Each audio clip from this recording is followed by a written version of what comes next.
ఆంధ్రప్రదేశ్లో కాపులకు ముఖ్యమంత్రి పదవి ఇస్తామంటూ కాంగ్రెస్ పార్టీ ఇస్తున్న హామీలు వాస్తవ విరుద్ధమని, ఇవి కేవలం రాజకీయ ప్రయోజనాల కోసమేనని మున్సిపల్ ఛాంబర్ అసోసియేషన్ రాష్ట్ర మాజీ అధ్యక్షులు గోరకపూడి చిన్నయ్య ద్వారా విమర్శించారు. కాకినాడ జిల్లా సామర్లకోటలోని తన స్వగృహంలో విలేకరుల సమావేశంలో ఆయన మాట్లాడారు. కాంగ్రెస్ పార్టీకి కాపులు సంపూర్ణ మద్దతు ఇస్తే ఏపీలో ముఖ్యమంత్రి పదవిని కాపులకే కేటాయిస్తామని ఆ పార్టీ జాతీయ నేత, మాజీ కేంద్ర మంత్రి చింతామోహన్ చేసిన ప్రకటనను చిన్నయ్య ద్వారా తప్పుపట్టారు.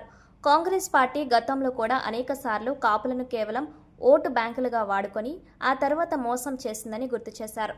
కాంగ్రెస్ పార్టీకి నిజంగా కాపుల పట్ల చిత్తశుద్ధి ఉంటే ఆ పార్టీ అధికారంలో ఉన్న తెలంగాణలో ముందుగా ముఖ్యమంత్రి పదవిని కాపులకు కట్టబెట్టాలని చిన్నయ్య ద్వారా సవాల్ విసిరారు. తెలంగాణలో కాపులకు ముఖ్యమంత్రి పదవి ఇస్తే కాంగ్రెస్ పార్టీపై తమకు నమ్మకం కలుగుతుందన్నారు. అప్పుడు ఆంధ్రప్రదేశ్లో కాపులంతా ఆ పార్టీకి మద్దతు ఇచ్చే ఆలోచన చేస్తారన్నారు. ప్రజలను మభ్యపెట్టేలా ఆచరణ సాధ్యం కాని హామీలు ఇవ్వడం సరైన పద్ధతి కాదని స్పష్టం చేశారు. నా పేరు చిన్నయ్య దొర. నేను ఉమ్మడి ఆంధ్రప్రదేశ్ మున్సిపల్ సంఘానికి రాష్ట్ర అధ్యక్షుడిగా చేసిన మాజీ. అలాగే ఆ రోజుల్లో మున్సిపల్ కోర్స్ అవసరం మీద మున్సిపాలిటీకి వచ్చే ఎంప్లాయీ జీతాలన్నీ కూడా హెల్తీ ద్వారా ఇవ్వాలి, మున్సిపాలిటీ ఆదాయం లేని ఉద్యమాలు కూడా చేశాం. అది వేరే విషయం. ఇప్పుడు ఈరోజు ఈ పత్రికా విలేకరుల సమావేశం ఏర్పాటు చేయడం ముఖ్య కారణం ఏంటంటే, మాజీ కేంద్ర మంత్రులు చింతామోహన్ గారు నిన్న రాజమండ్రిలో మాట్లాడుతూ కాపులందరూ కాంగ్రెస్ పార్టీలో రండి, కాంగ్రెస్ పార్టీ మద్దతు ఇవ్వండి, మిమ్మల్ని ముఖ్యమంత్రి చేస్తామని ఒక హామీ కింద మాట్లాడారు. నిన్న తప్పకుండా ఆయన చెప్పిందంటే పెద్ద ఆయన అన్నీ తెలుసు, రాజకీయాలు తెలుసు ఆయనకి.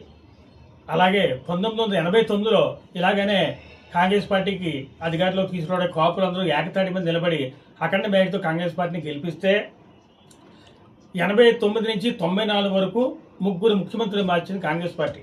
కానీ ఈ ముగ్గురులో ఎవరో ఒక కాపులు కూడా ఇవ్వలేదు. సరే పోనీ అది అయిపోయింది. అవాళ ఉద్యమ నాయకుడు అయినటువంటి మిగిలిన వెంకటవారికి హస్తకళ చైర్మన్, కార్పొరేట్ చైర్మన్ ఇచ్చేసి అక్కడితో కాపులు సరిపోయింది వదిలేశారు. ఆ రోజు నుంచి ఇప్పుడు కాపులు మంత్రి గారు క్యాబినెట్లో ఉంటుంది తప్ప ముఖ్యమంత్రి ఇవ్వడం ఆలోచన కాంగ్రెస్ పార్టీకి లేదు. సరే అది వేరే విషయం. పోనీ అధికారులు ఉన్నటువంటి ఇప్పుడు తెలంగాణలో కాపులకు ఇవ్వండి. మా కాపుల్లో ఉన్నటువంటి సీనియర్ నాయకులు అయినటువంటి వి హనుమంతు కానీ, కేసీఆర్ కానీ, ఆ రోజు రాజీవ్ గాంధీ గారు కూడా నేను వాళ్ళ ఎయిర్పోర్ట్లో కూడా ఉండడం జరిగింది. మే 20 తారీఖు 1991లో రాజీవ్ గాంధీ గారు పెరంగూరు మీటింగ్కి వెళ్తూ హనుమంతు నెక్స్ట్ ముఖ్యమంత్రి గారికి కూడా హామీ ఇవ్వడం కూడా జరిగింది. ఆ రోజు దాన్ని కాంగ్రెస్ పార్టీ విస్మరించిన తర్వాత కూడా కాపులకు ఎవరు చేయలేదు. కాబట్టి మీరు ముందు తెలంగాణ చేసి అప్పుడు ఆంధ్రప్రదేశ్ గురించి మాట్లాడి అప్పుడు ఏం చేయాలో మేము నిర్ణయించుకుంటాం. ఇప్పుడు ఆంధ్రప్రదేశ్లో కాంగ్రెస్ పార్టీ అధికారం లేదు.